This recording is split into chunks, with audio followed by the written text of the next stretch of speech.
जागतिक अंमली पदार्थ विरोधी दिनानिमित्त अमरावती शहर पोलीस आयुक्तालयातर्फे जनजागृतीपर दुचाकी रॅलीचं आयोजन करण्यात आलं।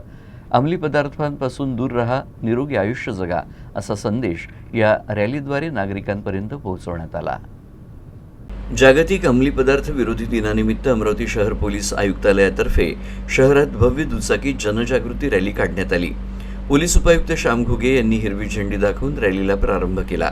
यावेळी पोलीस उपायुक्त रमेश धुमाळ यांच्यासह वरिष्ठ पोलीस अधिकारी आणि शेकडो पोलीस कर्मचारी उपस्थित होते।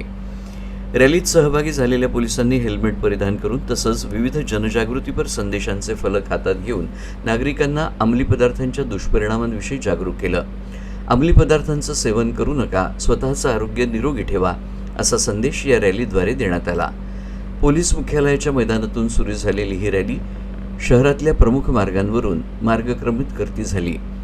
नागरिकांनीही या उपक्रमाला उत्स्फूर्त प्रतिसाद देत पोलिसांच्या जनजागृती मोहिमेचं स्वागत केलं।